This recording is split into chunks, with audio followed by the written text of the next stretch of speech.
Man, feels good to be back. I hope everybody had a great 4th of July. Hope you guys had a great weekend. Hope you got to unwind, do some things you wanted to do. But you know what? Life throws curveballs left and right. You never know when the curveballs are going to happen. What am I talking about? I'll tell you what I'm talking about. Yesterday, we had big plans. Not big plans, but we were going to go to this big barbecue. My wife's friends from work, big barbecue. It was also like a housewarming party. We were all going to go. We went to the store and bought like a housewarming gift. We got back to the house.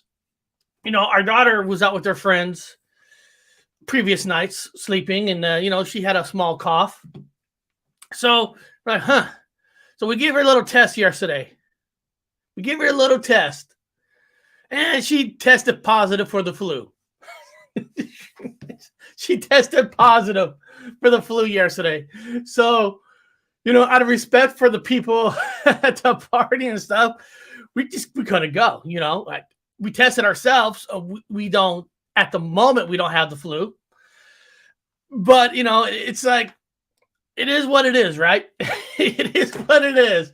And my God, and then the main thing I was thinking of, it's almost like I wish I got the flu now, because this Friday, we're going to be taking a trip to Oregon. We're going to be going up past Astoria, the famous town of the Goonies, stay in a town called Seaside.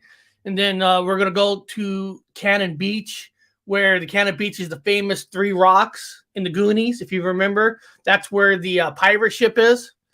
We love going there. I'm afraid, because my daughter got the flu, that somehow the next couple of days, we're going to get it. It is what it is, right? Life throws you curveballs. What are you going to do? And, it doesn't guarantee that myself or the wife will get the flu, but, it is what it is. Now, guys, today's videos, let me just say, they might not have the magical flow, if there is a magical flow, because there's a lot of videos that I have that I don't use just because, I don't know, I don't feel like they fit in with the other stuff or whatever they are, but I have them as kind of like backup. Because of 4th of July, we did barbecue in my backyard, did everything and all that. So it was nice to have these videos that I didn't have to do a lot of work, because the previous work has already been done. So a lot of these videos might not be like the typical, I don't know, kick-ass, I guess. I can't say, but I have these. So I put it all together, and hopefully you guys will like some of these. So it is what it is. But you know what? Day after 4th of July, I'd rather be on and not be on. That's my saying. So let's take a look real quick before we get into the cryptids. Let's see how that little cartoon's doing on their views. Let's just look. Let's just see. Let's just look here. Let's just see how's it doing. 370 views. I guess it is what it is. I was hoping for honestly, I was hoping to have bigger numbers, But one of the things I've learned is there's still a lot of people in communities that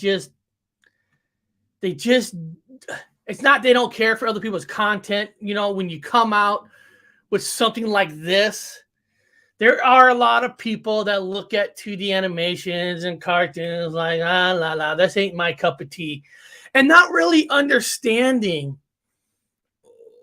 I'm not trying to get philosophy in theories of a cartoon, but the cartoon is basically about a person's journey. And, you're seeing maybe Bigfoot for the first time, maybe a Medusa first time, maybe you see a unicorn walk across the road the first time, you see a UFO for the first time. So in a lot of ways, it's a lot of putting everything together for the first time. And it's not a documentary, I know, and it's 3 minutes. but it's meant to have fun with all the theories and fun putting it together. And it's not a lot of people's cup of tea. So why I'm telling you guys this, if you're ever on Instagram, you're on Twitter, maybe you can take this link and Twitter it out. Send it to the people who might enjoy this. Episode 2 will be coming. We got a lot of great people working behind the scenes. Like I said yesterday, Anthony from Identify as Forward, Andy from Identify as Forward, they're creating a back end. They're creating a front.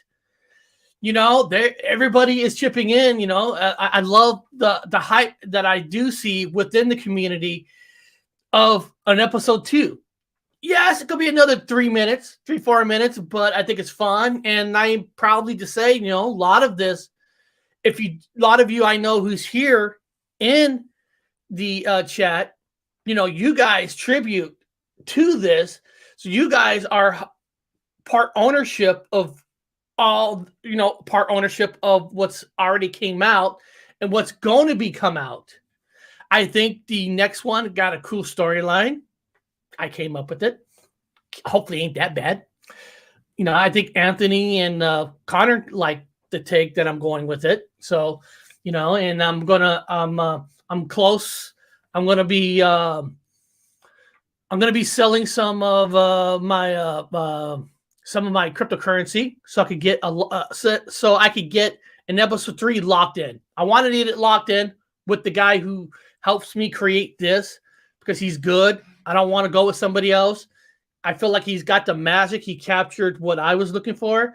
So I'm gonna to trying to get that locked in.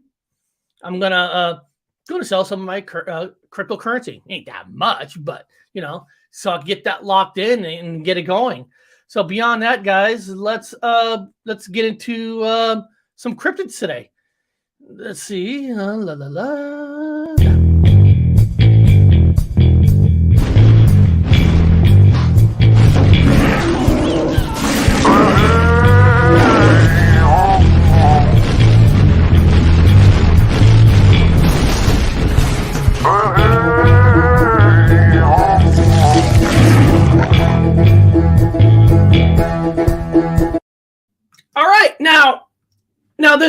Now this cryptocurrency, the cryptocurrency monster is coming out. No, New Zealand is one of the places. It's on my dream sheet to go there. This is one of their folklore stories that I've never shown. It is 5 minutes, but it's a cool story. It's about Maui and the giant fish, the shadow puppets. It's one of the awesome folklore stories that's out of New Zealand. And if anybody here is from New Zealand, pitch in. If you know this story, tell everybody about it. And I hope a lot of you enjoy this one. Let's check it out.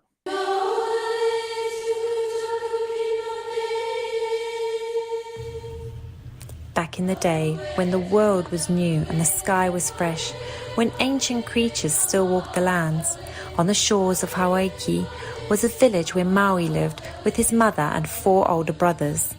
Each night, under the glittering net of stars, Maui's brothers would brag of the ika they would catch far out to sea at their secret fishing spot. Mine will be huge as. Mine will be long as. Mine will be mean as. Mine will be fat as, boasted Maui's older brothers. Mine will be Ikwa Nui Rawa, the biggest fish of all, said Maui. Forget it, Tamahiti. You're too small and too weak. And annoying, laughed the brothers. Maui stomped off into the night. As he wandered along the beach, kicking stones into the moonlit waves, he came up with a mischievous idea. When he was alone, he began weaving a strong fishing line from flax. As he wove, he recited an old karakia to give his fishing line strength. When he was finished, Maui took the jawbone, which his ancestor, Murirana Whenua, had given him, and bound it securely to the line. He quickly clambered into his brother's waka and hid there until morning. At first light, when the sun's rays chased away the last straggling stars, Maui's brothers loaded the waka with everything they needed for their fishing trip. Got the hooks and nets, and the kai moana for bait. Don't forget the anchor. Did you fellas hear something? Asked one of the brothers. No. They gripped the hoe with strong hands. Working together to use the ocean's currents, they paddled out past the crashing breakers, singing a waiata to keep them in time. None of the brothers noticed Maui hiding in the hull. When Maui knew they were too far from land to return, he revealed himself. Surprise! What are you doing here? You tricked us! Maui tinihana! Maui's brothers were angry, but the tides were flowing in the wrong direction to take their cheeky little brother back to shore. They gave Maui a hoe and told him to paddle hard. How much further? I'm bored already. Are we there yet? Now it's my turn to fish, said Maui, and pulled out his special I love that hook. voice too, Justin. The brothers laughed. They were not impressed. Huh? You'll be lucky to catch a piece of seaweed with that. Or maybe a piece of driftwood to float home on. Can I bait my matau? No, don't rock the waka. Maui, sit down. Maui didn't listen. Instead, he recited his karakia. Maui clenched his fist and hit himself in the nose. His nose bled, and Maui covered his hook with his own blood. He stood at the front of the waka and whirled his line above his head as he recited the karakia. He spun his line out to sea. The line sunk deep to the ocean floor, down into the depths of the domain of the Tanaroa. And instantly, the hook was taken. There was a tremendous tug on the line. It's an eel! It's a shark! No! It's a whale! It'll sink us! Cut it loose, they shouted as the waka began to speed across the ocean. But Maui would not cut the line. He wanted to show off to his brothers. It dragged them far into the vast southern ocean. Kai kaha, they shouted. Maui told his brothers to stay strong as they kept hauling until they found themselves standing on top of the biggest fish they'd ever seen. It's as big as an island. It will feed us for years. It's awesome. Let's cut it up, proclaimed the brothers. They hacked and slashed, chopped. I love it because doesn't that sound so American? I'm serious. It sounds so American. We catch something or see something that we never seen before, and we want to cut it up. It's just so American. We're just ready to cut it up. But this is on New Zealand. They're ready to cut it up. Good for them. Greedily at the huge fish, claiming huge pieces of their own. Over many hundreds and thousands of years, these gullies and mountains became part of the landscape of Aotearoa. Birds, plants, animals, and people of Hawaii populated the giant fish. In time, Maui's giant fish became known as the North Island, and his canoe the South Island. This is the story of Maui and the giant fish. But this is not the last time Maui got himself into trouble. All right, that was Maui the fish.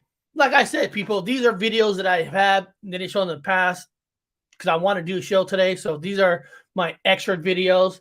So if they're not up to par, it is what it is. I love stories. I love however I get these stories. You know, getting stories are just, they're great. You know what, guys? You know what? Hold on a second. Let me share this. Hold on. Hold on a second. Hold on. I feel like we should watch this one more time. What do you guys think? I think we should watch it again. Let's watch the hard work that people put in, the voices. Let's watch it again.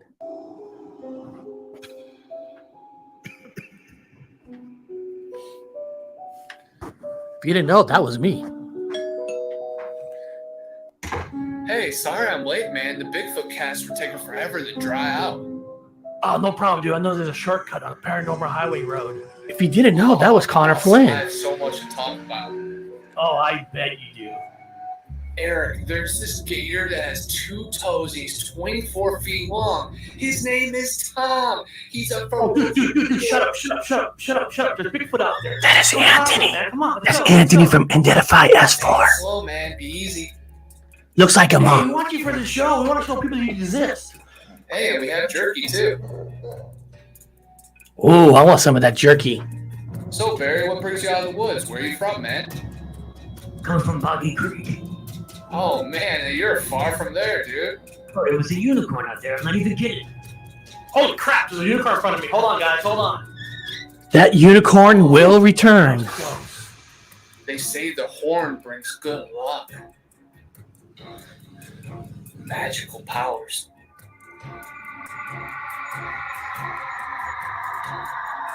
Hey, Barry, you were right about that unicorn. Know anything else about the mythical woods? Yeah, man, that's Medusa. Do not look in her eyes. She will turn you to stone. There will be an origin story of Barry Be careful. in the Hey, future. Medusa, we're doing a live show on the Paranormal Highway Show. I want to show the world that you exist. How about it? There will be an origin story of Man, what's Medusa this too happening? in the future. They're all gonna have origin stories. Whoa, whoa, whoa, whoa, whoa!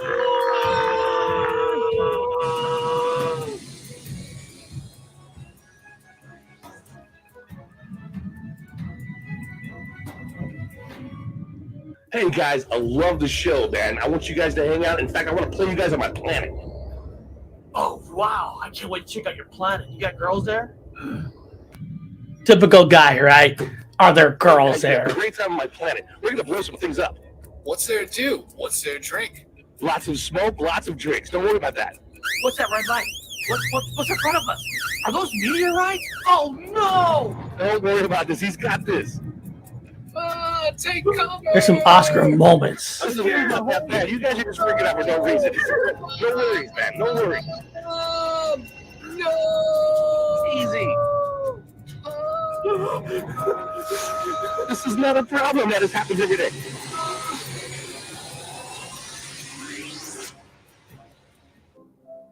Hey guys, I'm happy you're here. I want you to introduce you to this guy. His name is Oracle. He's going to be the one torturing you while you're here. Oh, by the way, we have another mission. All right.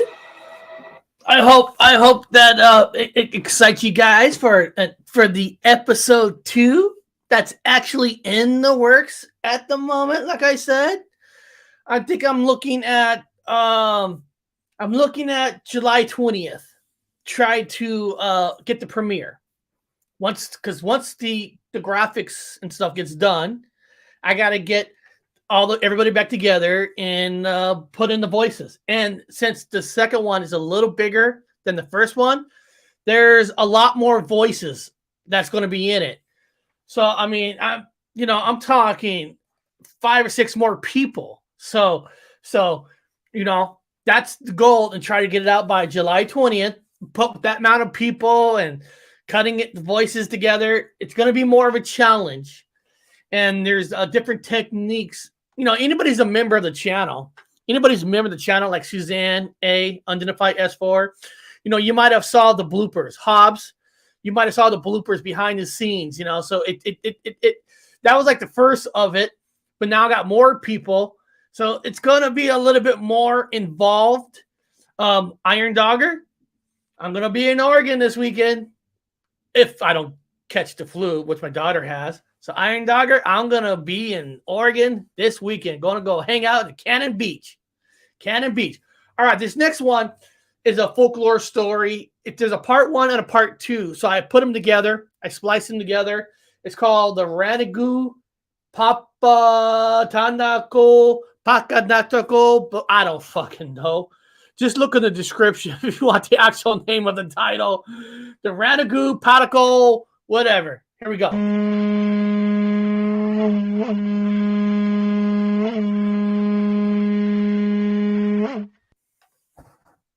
Once upon a time, long, long ago, when the land was flat, it was so dark that nothing could be seen. Skyfather and Earthmother fell in love. In time, they had many children. One day, the children begged their mother and father for a little more room to run and play. but their parents couldn't let go of each other. One of the gods had seen a beam of light whenever his father stretched his arms away from his mother. Tired of waiting, he asked the other gods to help him push their mother and father apart. They all agreed that it would be better to live in the light. But one brother, the god of the winds, didn't want them to part his parents. Overhearing their plans, the god of winds flew up to his father and, whispering softly, he told him. With a hiss and a roar, Father Sky pulled Mother Earth closer to him. Tired of waiting for his brothers to push, one of the gods pushed with all his might, but as hard as he tried, he could not separate them. Soon he fell lifeless to his knees. All of Father Sky and Mother Earth's children tried, one at a time, but as the last child fell to his knees, they all knew it was hopeless. All had forgotten Tane Mahuta, god of the forest, father of the birds and insects.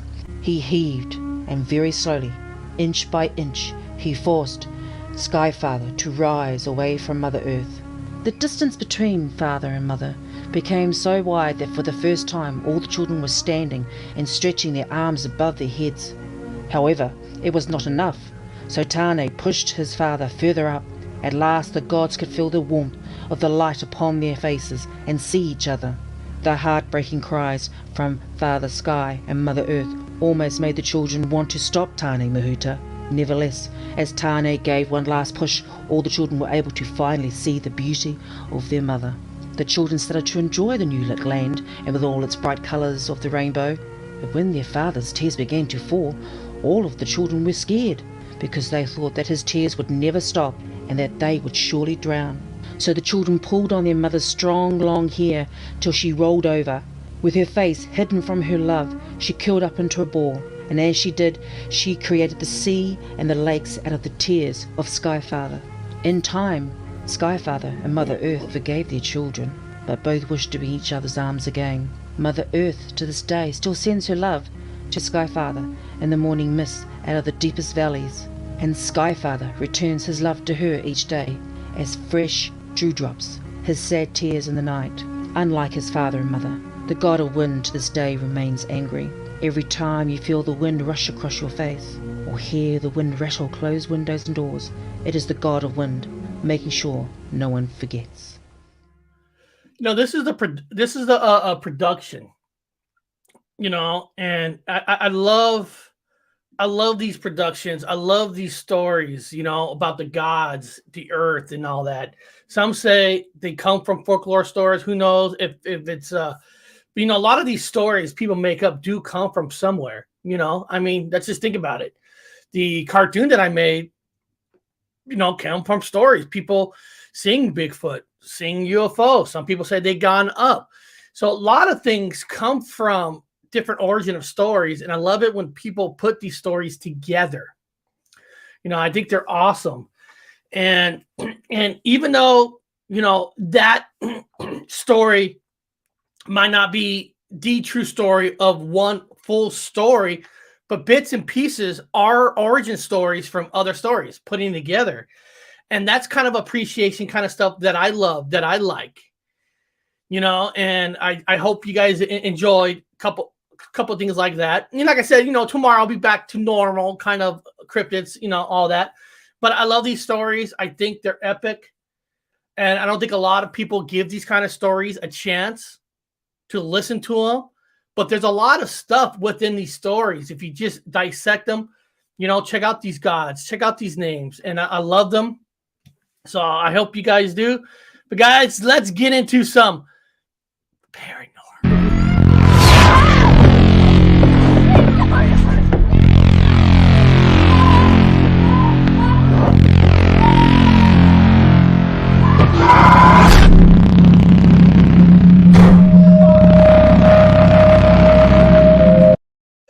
All right.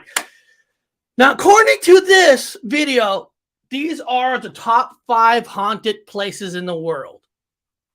Everybody thinks their place is the most haunted in the world. Everybody. Almost every. I mean, it's like every video I put on. This is the most haunted prison, the most haunted house, the most haunted. Everybody has the most haunted in the world. Well, let's take a look of what they're saying is the top 5. And let's see if some of you have heard it. And let's see what you guys think.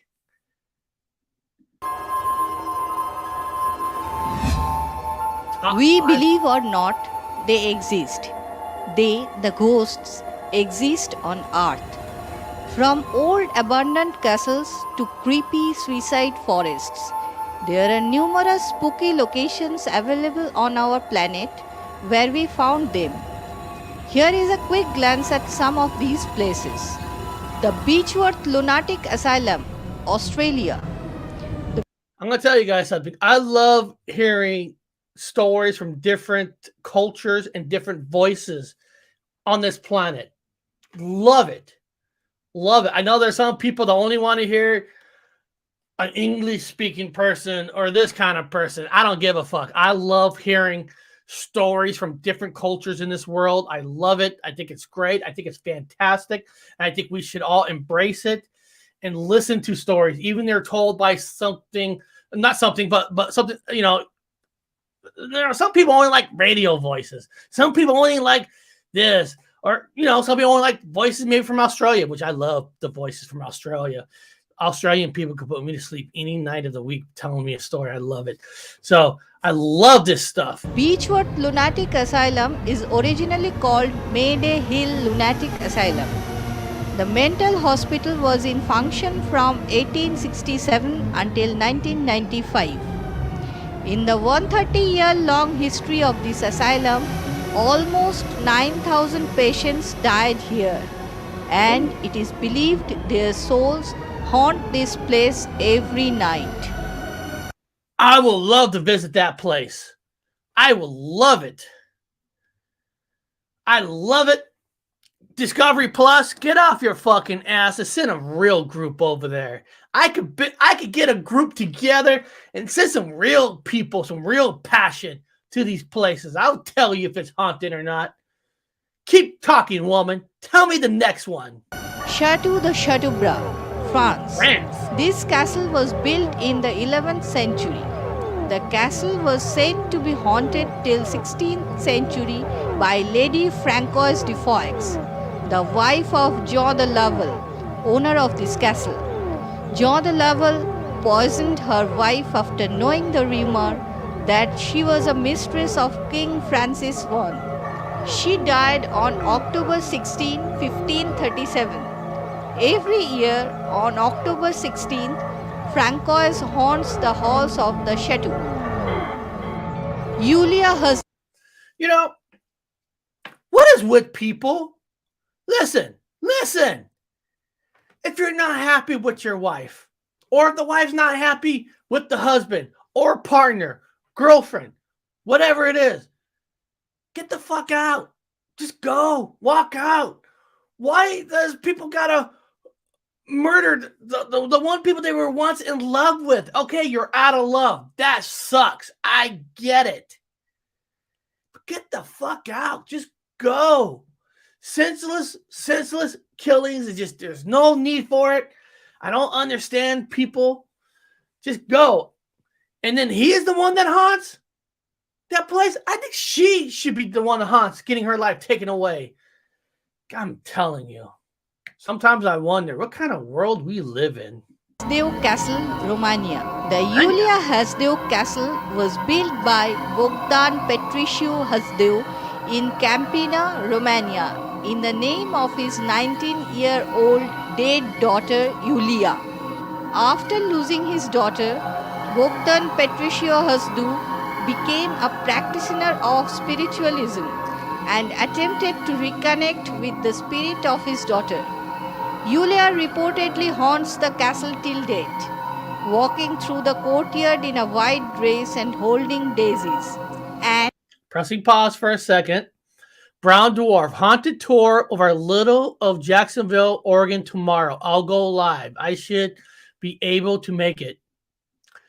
Okay, guys. If Brown Dwarf's going live, show up to his channel. Show up. Great guy. Great investigator, researcher. Check out his channel. And if he goes live, check it out. She still plays the piano each night. Akigahara, Japan. Hey! At the base of Mount Fuji, Oh, I Japan, wanna go there. Akigahara is located. It is a globally infamous suicide forest. Many people came here to kill themselves amidst the dense trees and vines. God damn, that will probably, I mean, I'm just saying, that has probably got to be one of the most haunted forest places ever. It's, first of all, it's sad for anybody that wants to, you know what I mean? I wish that wasn't the case. I wish, everybody saw some kind of a light that works for them. But to for the place I always hate talking about this forest because it's just so sad. It's just the suicide forest. It's just sad. But man, that kind of a ending of a life, that's got to be one of the worst energy around. That, as a research investigator, I would have to go research it, go there. I mean, I would do it for the people, but I would understand if a lot of people would not want to go there. I fully understand it. It's not there's no good death, but that kind is just, God, it's like the worst kind. It's just the worst kind. And man, and it just, talk about bad energy to get you to that place, that mindset. Just, man, it makes, I don't know. Sorry about that. It is believed that this forest is haunted by the souls of these dead people. Sammy Dean. Jerome is a former copper mining town in Arizona, which has paranormal reputation from the days of Wild West. Now, the town is the residence of just 400 residents, but the legend has it there are more ghostly residents from the days of mining accidents and gunfights. One of such spirit is the working girl Sammy Dean, a prostitute who was strangled by one of her customers in the Old Creep district. Till date, her spirit haunts the alley looking for her killer, who was never found. I want to camp there for a week. Camp there for a week, have a fire, marshmallows, cook some marshmallows, get the chocolate, put it on the cracker. Actually, I cut out sugar, but still. I would love to stay there for a week and just stay there, investigate, and just look at everything.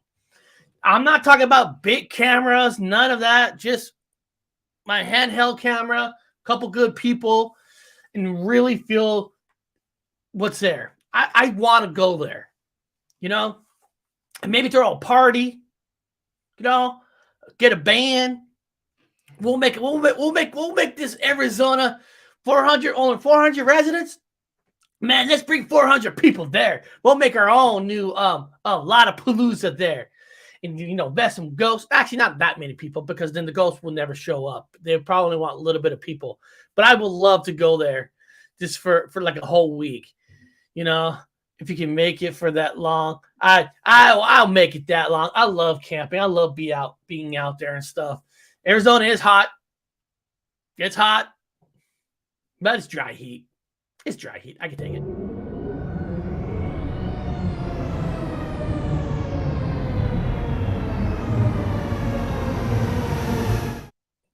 Okay.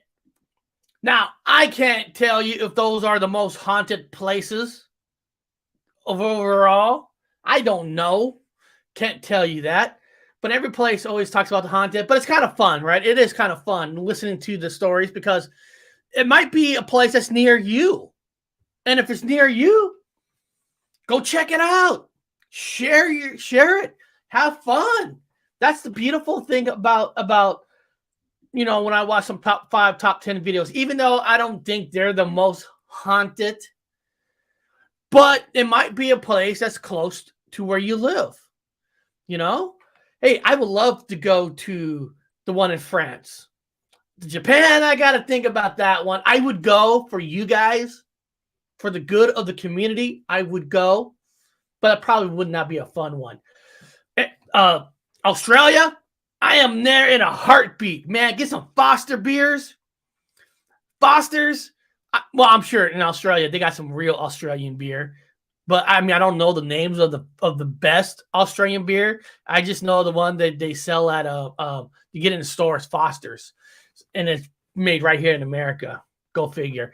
But I get some Foster beers. Go hang out in Australia. That would be awesome. All right, this next one is watch The Haunting Woman of Hollering Creek.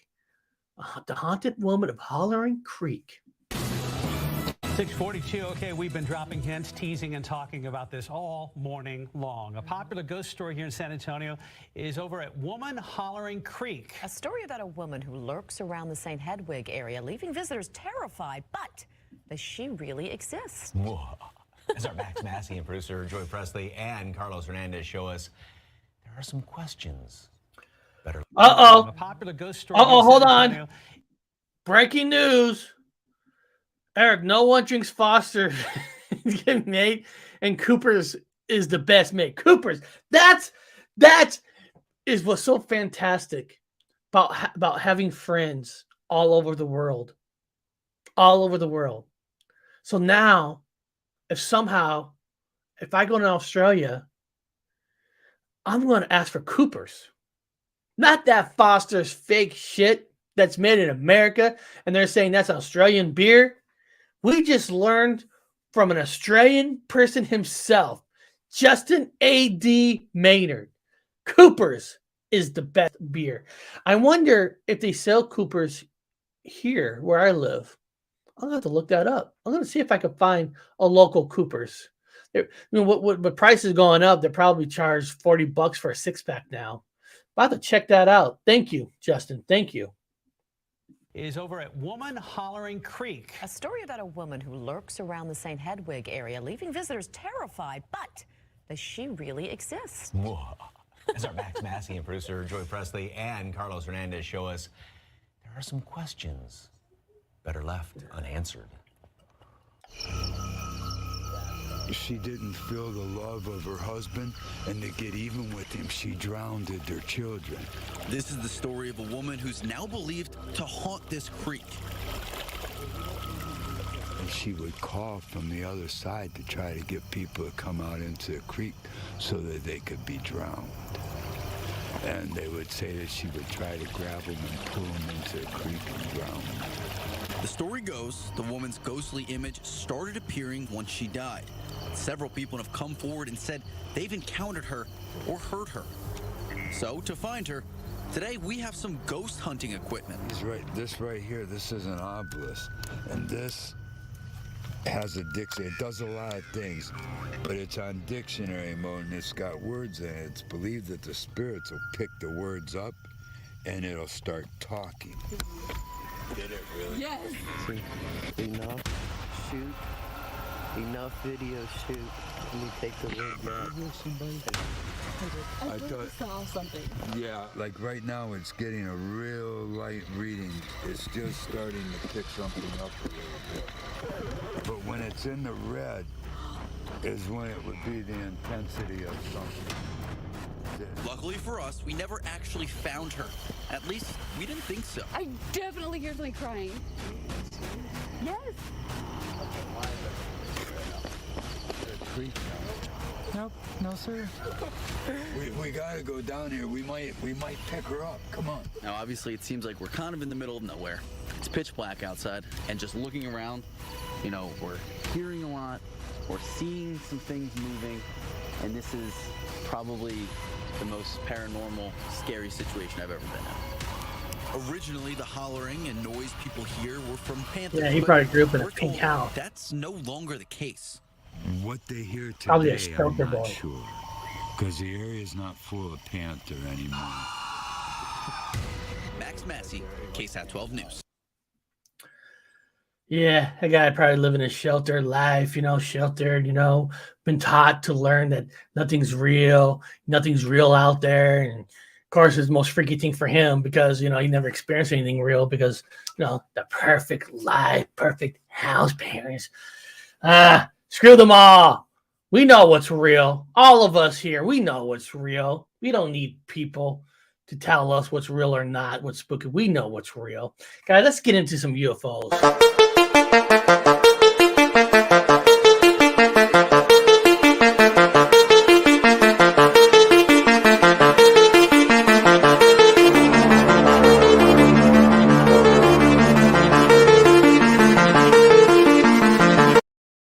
All right. This one is just a story by my man, Sammy Hagar. It's going to talk about his alien abduction. So this one is just a story of him, out of his own words, talking about his alien abduction. I love Sammy Hagar. Sammy's my boy. Sammy's my boy. You know, when people talk about Van Halen, I love all Van Halen, all generation of Van Halen. But if I had to choose between David or Sammy, I pick my boy Sammy. I pick my boy Sammy. Sammy got the voice. He's got the lyrics. He's intelligent, and he was never afraid to talk about his alien abduction. He's my boy. My boy. And he can't drive 55. God, you don't even think about that song back in those days. 55. If a lot of young people don't know that back in the 80s, 55 was basically the speed limit for most all streets and freeways and stuff. So the song I Can't Drive 55 was it. Now it's 65. But it used to be 55. I can't drive 55. Oh my God. Man. I should go out for, is American Idol still on? I mean, I don't even know. X whatever. I should go out. I should go out and try it. But here's my boy Sammy Hagar talking about his alien abduction. Well, first of all, at that stage of my life, I was like 20 years old. I didn't know anything about astronomy, astrology. I didn't know about, I'd look at the sky, just see stars. I never even looked at the sky. I was looking at the ground, looking for money or bottles or something I could cash in and make money off of, trying to make a living. But I had no belief in any UFOs. I didn't, anything, like nothing. And all of a sudden, I'm laying in bed and I have this dream that I was being manipulated some way. And this is before wireless. This is before remote, even remote control things. And I saw this little ship, it was a flying saucer, sorry to say, 13 miles away, sitting on this little hillside in Lyle Creek, knew right where the area was. And they were tapped into me with a wireless system. But to me, I see a wire. In my brain, is all I can think is, they got me plugged in. They're plugged into my brain. And I don't know if they were uploading or downloading. Now I believe they were just downloading. They're just trying to see what I had to offer. Who's this guy? It was random. I don't believe I'm special from that. I believe I'm special from the experience a little bit, but not. They didn't pick me because I was special. They weren't trying to make me something. I believe this now. So long story short, I'm kind of waking up and I'm seeing what's going on. I'm going, what the hell is this? Two little guys way up there. How is this working? Couldn't put it together. But they didn't yell it out. It's telepathy. I could hear them. I could feel them. We were communicating somehow. And they had a numerical system. It was like not from our numerical system. It was like, and I was unplugged. And they went black. My room turned completely white in the middle of the night.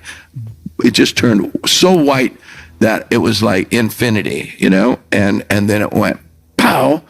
And I opened my eyes, and I thought my eyes were open, and all these weird things. That split second, I was shaking like a leaf, and it's in the middle of the night. I didn't know what to do.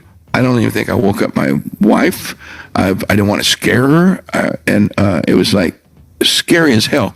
But my brain said, what in the hell was that? And I started looking in the sky, and I started thinking, wow. I started reading astronomy books. When I got first money I ever bought anything with, it was probably a telescope. I wanted to look, and I started studying the planets. I started studying the cosmos. And I started reading Einstein's book, Theory of Relativity. I started reading Ouspensky. It just set me, I got goosebumps in my arms right now, just telling you this. I got them all over my legs. It set me on a quest. I'm going to find out what in the hell that was.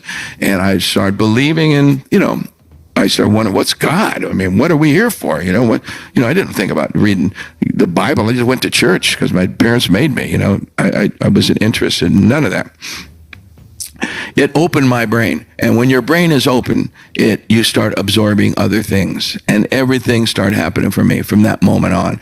The cosmic shit. I decide, I think I'll go back to San Francisco and see if that guy's still there. And, walking up, knocking on the door, and I meet some other guy that says, oh, yeah, you've got long hair, bushy hair. It says, you're going to be contacted from UFOs. I don't know if they've been calling them from flying saucers, or for alien beings. You'll be contacted by alien beings. Guys would look at me and say that I had that experience, that they knew. I sound like a crazy person right now, but I would have thought people crazy too, but it freaking happened. So that was the greatest thing that ever happened to me. Otherwise, I'd have just been living in that house probably and playing that nightclub I was trying to get the job at and making a living and having kids, and a family. Love that, man. Not afraid to tell anybody his story. He is not afraid to tell anybody his story. Love that, man. Van Halen's got a live concert on DVD you can buy called Right Here, Right Now concert. And that DVD is awesome. And I'll tell you why. Because that DVD was filmed in Fresno, California, which I was at those shows. You don't see me in that video because that video, but you actually Right Here, Right Now is actually, I think you can watch it live on YouTube. But somewhere at that show, I was there, and that was huge for me because a lot of bands don't come to Fresno at the time. A lot of bands would skip Fresno. Van Halen did 2 shows in there, and of course, I went to Cabo and saw Sammy. Magnificent. Magnificent. That story he told, if you go to the Van Halen album 5150, the song Love Walks In, listen to that song today, Love Walks In. It's about Sammy Hagar's abduction experience within that song. He talks in that song about being abducted by aliens. So that song is technically about that incident. He just twists the words here and there. But if you got a chance today, listen to Van Halen song 5150. All right. This next video is from a great UFO channel that was brought to my attention by Unidentified S4. UFO Man. So this video is from his channel, which I actually titled the show today under this video. It's called Possible Classic Flying Saucer Spotted Over Water Outside Rio de Janeiro, Brazil. So this is from UFO Man, and I want to thank Unidentified S4 for bringing that channel to me. That's what's great about having such an awesome community that we all get to share, because there's so many channels out there. There really are. There's a lot of channels, and there's a lot of great channels, but it's hard to know what's a good channel. So when you hear it from friends that you trust, I trust Anthony. He says, hey, check this channel out. I'm like, wow, this guy is good. I love his stuff. That's how we get to know channels. I mean, my God, Oracles and Beyond tells a lot of people on her community bar, hey, check this video out. Go to these people. These are great people. I love it when people can share. I love it when people can share, because that's how we learn about these great channels, and actually I just watched her. Was it Paranormal Chop Shop that I saw you on? I'm trying to remember. I just saw her on a channel. She was great. Fantastic. I think it was Paranormal Chop. After this weekend, my mind is everywhere. But I jumped on her. No, I'm sorry. I jumped on Ardene's Paranormal channel. But a lot of great channels. So this is from UFO Man. Let me get to the story. UFO man.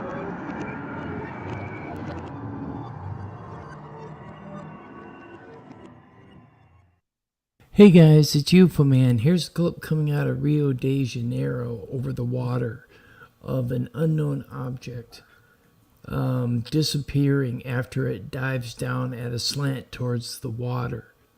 Take a look, make an assessment, let me know what you think. Look at that. Here I've applied filters and... Let's just pause for a second. I like that footage. I like that. And, you know, in my mind, you know, of any footage that I'm gonna continue this, guys. Any footage that I see like this, in my heart, am I gonna tell you that? Well, first of all, it's a UFO. It's a flying object that we don't recognize. That's what a UFO is. But do I hope it's from another world? You goddamn right I do. Do I understand that there's hoaxes? Yes, I know. There's hoaxes. Even with some videos that people come out and they say that's a hoax. How do you know it's a hoax? There's going to be people in other channels that automatically are going to yell hoax on a lot of videos just because it didn't come from their channel. It's for greed. I hate to say it, but it's true. So, you know, each time you watch a video, take it with a grain of salt, you know, if you think it's real or not. And it doesn't, all because two people say it's not. That's where you got to listen to why it's not real. What's is there a pattern of who took this footage? Is there a pattern with that person? That's about the only truly way to figure out what's fake or not, where they come from, what's those people's pattern. You know, are they doing it just for views and clicks? But, you know, so let's check it out. Cleaned up the image a bit, and it shows a classic flying saucer. Is it ours or is it theirs? Unknown at this time. Here are several still shots. Take a look. That's a great Make an shot. assessment. Let me know what you think. I have enlarged the image and run it through different colored filters. Here's the original footage again over the water so you can see the object. It's barely visible in the mist. When we apply filters, it becomes clear. Coming up is where we applied the filters right here. You can see what it is. It looks like a classic flying saucer. Now, I love are that. nuts and bolts flying saucers man-made or are they extraterrestrial? It is unknown at this point, so make your assessment. Leave your comments below. If you liked the video, hit that like button and subscribe. Remember to share us out to your social media platforms. And as always, thank you for watching. And yes, Andy, I want to believe. I mean, yeah, I mean, that's the thing of it. You know, we want to believe. We want to believe that's the real deal of another world. Can we prove it yet?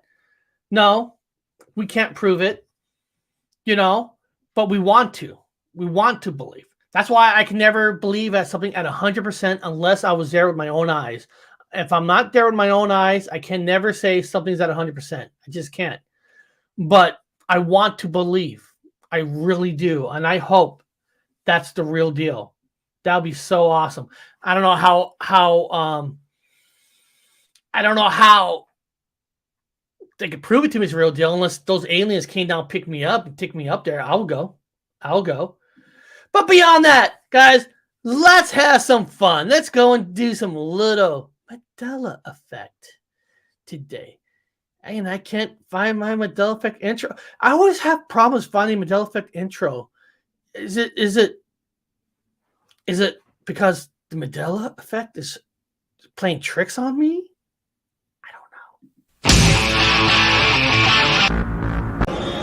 Obi-Wan never told you what happened to your father. He told me enough. He told me you killed him. Luke, I am your father.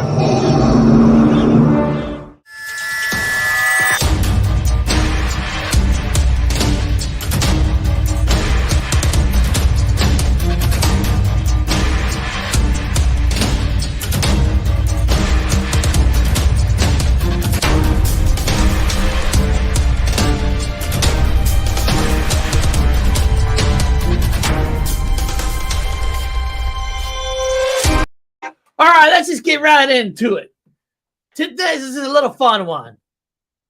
Obi-Wan Kenobi. I know it as Obi-Wan Kenobi. So, if I try to spell Obi-Wan Kenobi, I will spell it Obi-Wan Kenobi. That's the way I would spell it. Because I'm just sounding it out. Obi-Wan Kenobi. Well, technically, it's not Obi-Wan Kenobi. It's Obi-Wan Kenobi with the E, not an A. Let's see.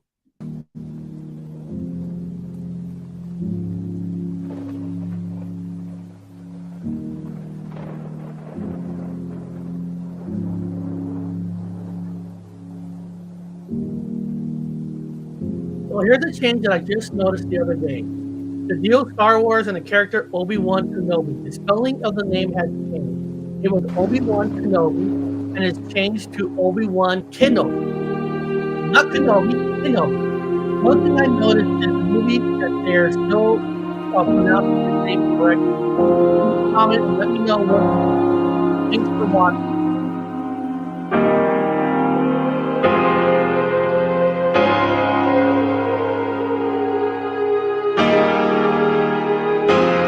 Now that's the way I would have felt it.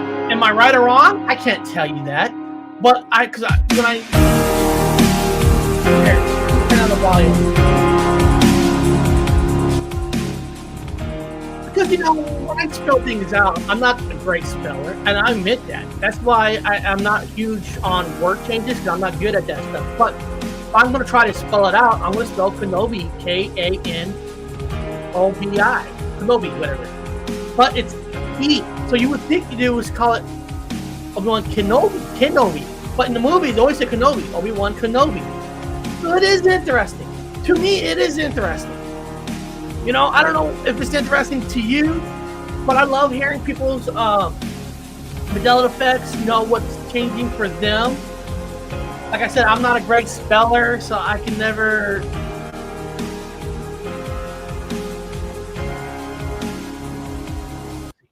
Let's go here. So basically, in some articles, basically what they're showing here basically is there are articles that write the word A instead of E. If they're like me, they probably just spelt it out in their heads, and it's easy. And Andy is right. It is in the pronunciation, but and switch from feminine to masculine in the Romance language. So I'm not here saying this is a Mandela effect for you. I'm not. It's all up to you. You get to decide.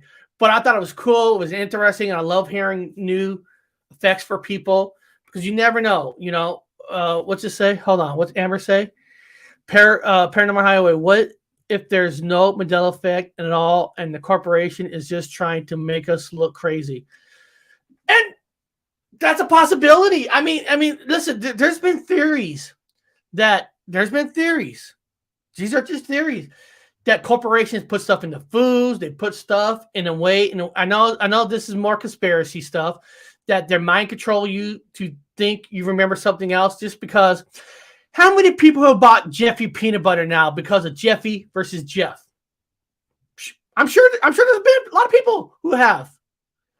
So is it a mind control? Who think could be? I don't know. Paranormal? Maybe. Maybe it is all in our mind. We're all crazy. There is no Bigfoots. There is no paranormal. There is no UFO. It's all in our mind. Maybe we're just nuts. Or maybe we're not nuts. Maybe things are happening around us. Do we have 100% fact proof that a paranormal is true? Probably so. But beyond that, guys, I hope you guys enjoyed this show. Hope you guys had a fun time. And I'll be back tomorrow with the normal show, normal videos and all that. And I appreciate every single one of you for being here. So beyond that, guys, and I want to thank Hazel Fever for letting me use it. I think that was awesome because I never thought of Kenobi being spelt with the E and A. Does it make sense? Not really. But Has it always been there? Could be. But best part about all this, guys, it's up to you what you want to believe. It's all up to you. Beyond that, have a fantastic day.